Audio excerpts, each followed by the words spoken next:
Okay, so now we're going to take a couple minutes and talk about the wave properties, or the properties of waves, okay? And in turn talk about the wave properties of light, right? That's what it comes down to. Okay, so waves have a wavelength, right? So if you have a wave, you have a wavelength, and the wavelength is defined as the distance between two peaks, right? Or alternatively, two troughs, right? That would be the same wavelength, okay? So that's the wavelength, and we're going to use the Greek letter lambda for that, which I will oftentimes draw like that. So if that doesn't look like a lambda to you, I beg your pardon, but that's, look out for that. That's what I'm going to draw as lambda.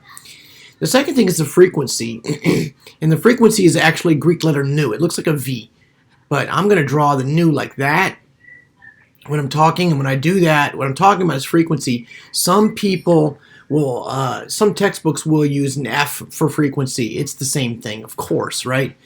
So it doesn't matter what symbol we use, but just be, I don't want you to get lost in the notation, right? So that's the frequency, and that is the number of wavelengths that pass a point at a given time, right? So if there's 1 second that's between when this, suppose this wave is traveling this way, and you mark this at time 0, and then this wave comes over, and at time 1 second, this one is here at this point, then you would say that there was 1 wave per second, okay? And by the way, 1 wave per second we will frequently see as 1, watch this, hertz, okay? Which is the same thing as 1 reciprocal second, okay? Can you see that? That's kind of weird. I'll be using this again, so watch out for it. Another aspect of another property of waves is amplitude, and that is the distance between the peaks and the troughs. Let me use a different color here for amplitude. Amplitude would be that distance here, right? That's the amplitude. Okay, that's the distance between the peaks and the troughs, or basically how high it is, okay? So let's talk more about frequency. The unit for frequency is expressed as units per second, or cycles per second, or waves per second. And we use this reciprocal seconds here. This is the same thing as 1 over s, right? That's called reciprocal seconds. And the symbol we use for it is, or the unit is called hertz. Okay? And a megahertz, of course, is a megahertz. And a gigahertz is, watch this, a gigahertz, right? So you've seen these prefixes before, megas and mega and giga. But you just know that when we say mega, we mean 10 to the 6. Okay? So a little more now, the product of a wavelength and its frequency, lambda nu, is the speed of the wave, of course, right? Because watch this, the wavelength is, let's say, in meters, okay? And its frequency, watch this, is in reciprocal seconds. And if I multiply those, I get, watch this, meters per second, which is a rate, right? That's a speed, okay? So that's the speed of the wave. So I'm going to move back to a different color. This was my wave. This was my wavelength, and this was my frequency, right? So lambda times nu equals c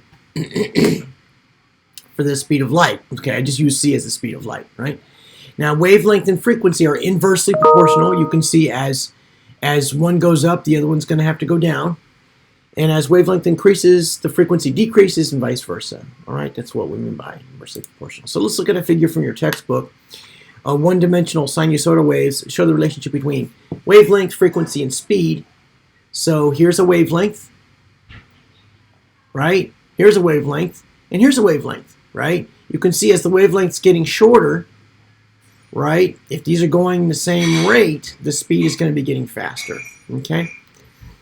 So if the distance traveled in 1 second, this would be 1, 2, 3 waves per second, right? And this would also be 1, 2, 3 waves per second, but with a lower amplitude. All right. So the electromagnetic spectrum is the range of all types. I see that I defined amplitude wrong in a previous slide, so I don't think it matters. So I'm not going to go back and correct it now, but I'm going to acknowledge that verbally. In case any physicists are watching my video and it bothered them and I said that amplitude was defined like that. So here, the amplitude is defined correctly on this slide, and I didn't say that a little bit ago. I misspoke. So the electromagnetic spectrum now is the range of all types of electromagnetic radiation. Visible light is only a small portion of that. So if we talk about EM radiation, we're going to be talking about lots of different things, okay? Light is one of them. Visible light is one kind of EM radiation. Each of the various colors of visible light has a specific frequency and wavelength associated with them. This is a big deal. You know that from last semester, I guess. But all right, so let's look at the spectrum. Here's the spectrum. You have radio waves that are way up here, and gamma rays, which are way down here in terms of wavelength. Okay. In terms of frequency, now this is big. I'm sorry. That's very small wavelengths and very high frequencies, right? This is a big wavelength. It's on the order of kilometers, and this is very small. It's even right. What is that? Nano frequency, right? I mean that's a nanometer. Is 10 to the minus. I don't use that enough. I think that's nanometers. Right, so a light now is right here in the very small range. It has a wavelength of, no, this is nanometers, right? This has a wavelength of nanometers, like 700 nanometers, 600 nanometers, and so on. This must be picometers. Okay, that's picometers. I know if my friends, the physicists, are listening to this, they're going to be horrified. They didn't remember that. But I just don't use it very often, so it doesn't matter. All right, so cell phones operate in this range. Radios operate in this range. X-rays operate in this range, right? Okay, so this whole thing, this is all electromagnetic radiation, and only a very small portion of this can you actually see. Your eye can detect radiation in this wavelength, in this range, and not stuff that's UV or X-ray or gamma or even greater. Okay, so here's an example. When we see light from a neon sign, we're observing radiation from excited neon atoms. If this radiation has a wavelength, look at this, of 640 nanometers, what is the energy of the photon being emitted, right? And so all you do is you take this equation, which is given to us in the textbook. The energy is equal to Planck's constant, which I did not define for you. It's right here. Planck's constant times the speed of light divided by the wavelength and enough stuff to cross out. You can see how these are being crossed out in nanometers. This is being converted to meters, right?